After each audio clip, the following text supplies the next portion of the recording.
안녕하세요. 반갑습니다. 한국 CS 마인드 교육센터 박정민 강사입니다.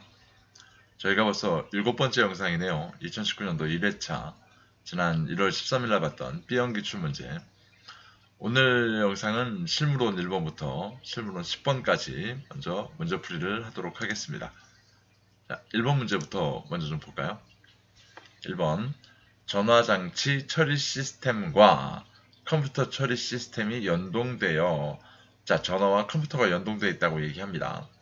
음성 처리와 데이터 처리가 가능한 시스템 콜센터 유형은 시스템 콜센터라고 지금 얘기하고 있잖아요. 그래서 두 군데의 키워드, 전화장치 처리 시스템, 컴퓨터 처리 시스템.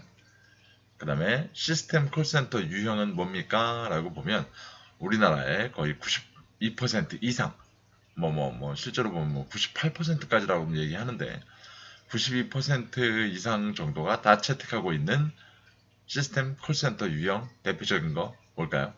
네, 컴퓨터 텔레포니 인터그레이션. 흔히 우리가 전화 분산 시스템이라고 부르는 거죠. CTI.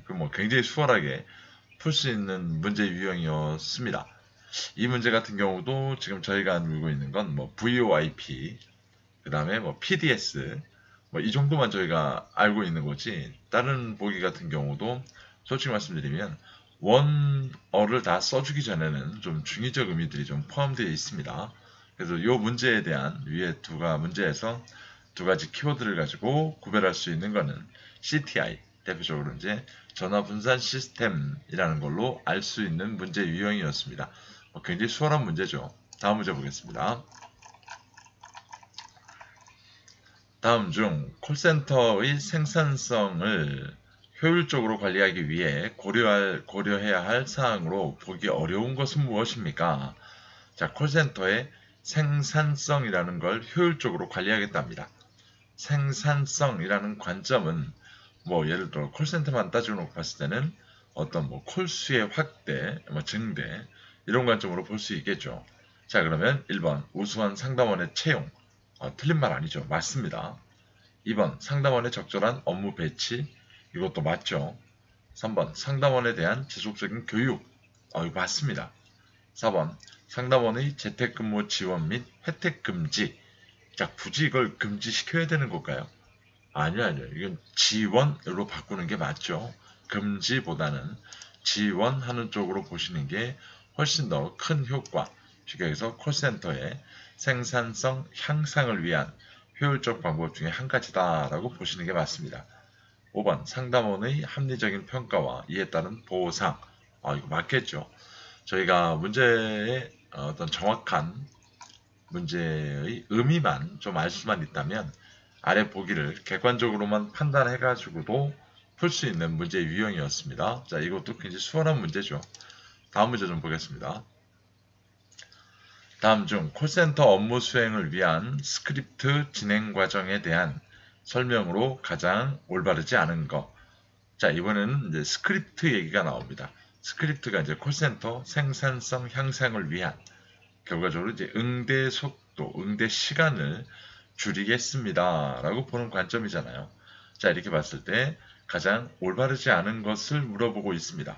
자, 그럼 1번 도입 단계 시 첫인사가 끝나면 다음 단계로 회사 및 상담원을 소개합니다. 맞을까요? 맞습니다. 저희가 일반적으로 전화를 받아도 이렇게 하죠.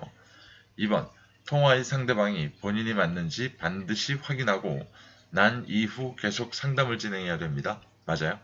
맞죠. 이거 본인인지 확인하셔야 됩니다. 다른 사람일 경우에는 또다시 한번 얘기해야 되는 시간이 길어지잖아요. 3번 상품에 대한 직접적인 설명보다 고객에 대한 서비스를 강조하며 접근하는 것이 유리하다. 이거 당연히 맞겠죠. 4번 고객에 대한 정보를 토대로 상황에 맞는 상품을 제안하거나 고객에 맞는 정보를 제공해주는 것이 전화상담의 주요 포인트다. 이것도 맞죠. 5번 고객들의 반론이 있을 경우 이에 대비한 자료를 미리 준비하여. 자, 여기까지는 맞아요. 극복하기보다 현재 소개 중인 상품에 대한 확신을 심어주는 것이 중요하다.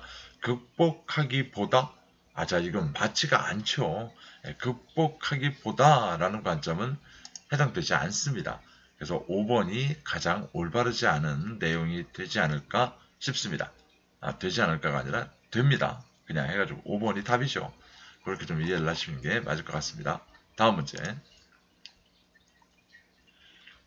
4번 텔레마케팅을 위한 스크립트 작성 방법 중 상대방과 대화하면서 진행하는 경우 상대방과 대화하면서 라는 데서 정답을 딱 지목하고 있죠. 상대방과 대화하면서 진행하는 경우 활용되는 작성 유형은 뭡니까? 상대방과 대화한다. 아래 보기 5가지를 보면 회화식이라는 게 그대로 떠오르죠. 자, 그래서 굉장히 수월하게 풀 수 있는 문제. 그러면 문제 있는 것 중에 저희가 지금 알고 있는 건 하나 있죠. 혼합식이라는 게 있는데 혼합식은 회화식과 무슨 것을 합친 건데요. 그건 차트식이죠. 그래서 차트식, 여기 문제 보기에는 없습니다만 차트식이라는 건 예, 아니요에 따라서 다음 질문이나 설명이 변하는 경우가 저희가 차트식이라고 부릅니다. 그래서 3가지는 꼭 좀 알고 계셔야죠. 회화식, 상대방과 대화하면서 진행하는 경우, 차트식, 예, 아니요에 따라 다음 질문이 나오는 거, 2가지 합친 거 혼합식이었습니다. 다음 문제 보겠습니다.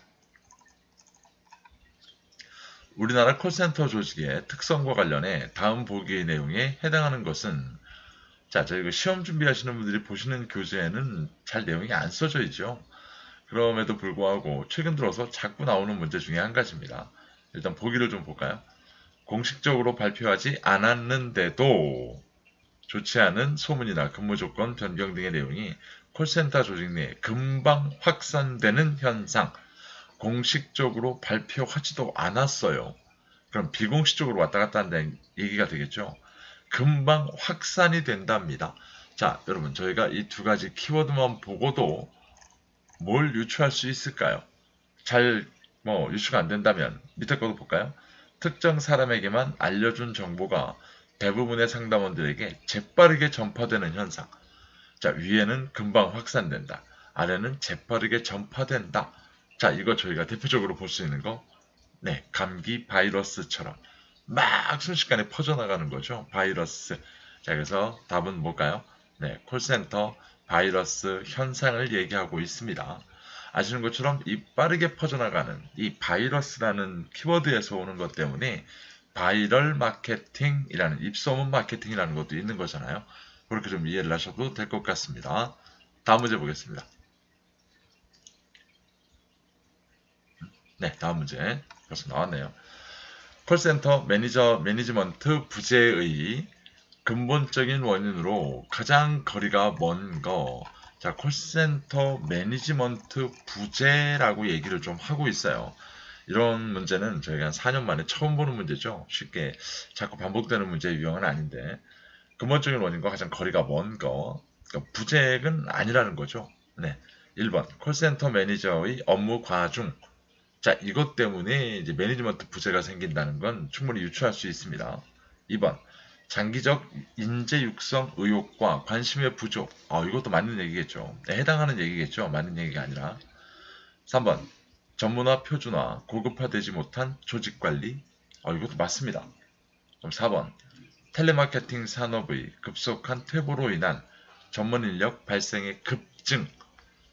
자, 여러분, 급증이라는 관점이 나오면 이게 부재의 원인이 될까요?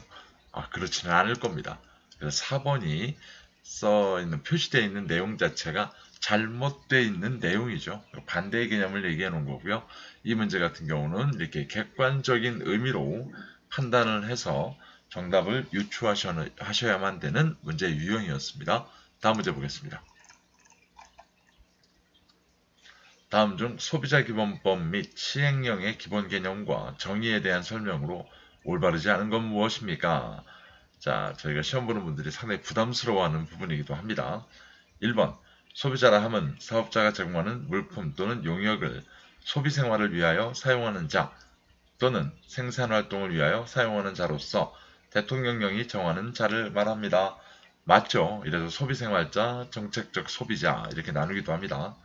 2번, 사업자라 함은 물품을 제조, 수입, 판매하거나 용역을 제공하는 자를 말합니다. 맞죠? 여기서 한 가지 추가할 수 있는 건 제공하고 반대 급부로 금액을 받는 사람, 금전을 받는 사람이라고 보시면 되겠죠.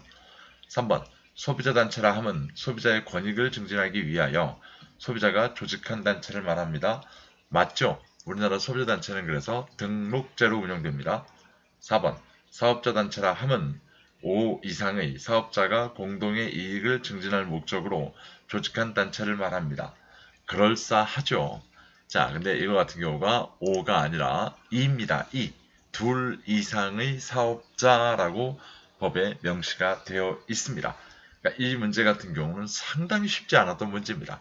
간단한 숫자 하나를 지금 바꿔놓고 낸 문제이기 때문에 그래서 법 같은 경우는 굉장히 좀 세밀한 단어의 사용을 보실 필요가 있습니다. 분명하게 기억을 좀 하실 필요가 있을 것 같아요. 자꾸 사투리가 나오네요. 자, 다음 문제. 다음 중 소비자기본법상 명시된 물품 등에 대한 표시의 기준 제10조에 대한 내용으로 가장 거리가 먼 것. 자, 이것도 쉽지 않은 문제였습니다. 소비자기본법상 명시된 물품 등에 대한 표시의 기준이라고 언급하고 있는데 1번 표시의 크기, 위치 및 방법. 네, 표시하셔야 됩니다. 2번 사용 방법 및 사용, 보관할 때의 주의사항 및 경고사항. 있지요, 이것도. 저희가 뭐 물건 사면 있어요. 3번 물품 등을 제조, 수입 또는 판매하거나 제공한 사업자의 명칭 및 물품의 물류번호, 통관 고유번호 다 써야 될까요? 아니요. 이 점은 전부 다 포함하지 않습니다. 자, 그렇기 때문에 기본적으로 보면 물품 등을 제조, 수입 또는 판매하거나 제공한 사업자의 명칭, 여기까지는 맞아요. 및 물품의 원산지 정도만 표시하면 됩니다. 물류번호랑 통관고유번호까지 써줄 필요는 없어요. 기본적으로 봤을 때. 그래서 3번이 가장 거리가 먼 내용. 뭐 가장 거리가 멀다기보다는 틀린 내용이죠. 쉽게 얘기해서. 그래서 물품의 원산지가 맞습니다. 다음 문제. 다음 중 소비자기본법상 명시된 소비자단체의 업무 제28조에 대한 내용으로 가장 거리가 먼 것. 자, 소비자단체의 업무와 거리가 먼 것도 얘기하고 있습니다. 1번 소비자 교육 맞겠죠? 2번 소비자 문제에 관한 조사 연구 맞습니다. 3번 소비자의 불만 및 피해를 처리하기 위한 상담, 정보 제공 및 당사자 사이의 합의, 조정 및 심의라고 나와요. 네, 과연 이게 맞을까요? 아니요, 이렇게 되기는 어렵죠. 이건 월권이죠. 결국 이렇게 보면 뭐 하셔야 돼요? 당사자 사이의 합의의 권고라는 게 맞죠. 권고. 네, 조정과 심의가 아니라 권고를 할 수 있습니다. 라는 설명이 오히려 더 정확한 설명이 될 겁니다. 자, 이 문제 같은 경우 3번 설명이 잘못되어 있습니다. 4번, 5번도 다 맞죠. 마지막 문제 보겠습니다. Y불이 분류한 개인정보의 14가지 유형 중 죄송해요. 회사명, 직무수행 평가기록, 출근기록, 직무태도 등에 해당하는 것은 무엇입니까? 자, 전부 다 내 직장에 대한 거죠. 우리가 직장에 대한 거 조금 어렵게 표현하면 네, 고용 관련된 겁니다. 그래서 2번 고용정보라는 게 되어 있죠. 이 Y불에 분류한 그 14가지 유형은요. 말씀드린 것처럼 외우실 게 아니라 기본적으로 저희가 그 보기에 또는 예시로 나오는 것들을 보시면 충분히 그 뭐랄까요 분류된 기준에 분류 요소의 명칭과 연관 짓는 데는 크게 어렵지 않습니다. 자, 이렇게 해서 10번까지 풀어봤고요. 정말 고생들 많이 하셨습니다. 다음 시간에는 11번부터 20번까지 풀어보도록 하겠습니다. 그리고 이번 영상부터 좀 특이한 사진을 하나씩 보여드리겠습니다. 하도 영상을 보시고 이 사이트가 어디냐 라고 물어보시는 분들이 많아가지고요. 이게 저희 카페 실제로 메인 화면입니다. 그래서 맨 꼭대기에 저희가 주소를 써놨는데요. 저리로 오시면 충분히 더 많은 정보와 기출문제 또는 다양한 문제 분석 자료에 대한 것들을 공유하실 수 있습니다. 정말 긴 시간 들어주셔서 고생하셨고 다음 시간에 뵙겠습니다. 감사합니다.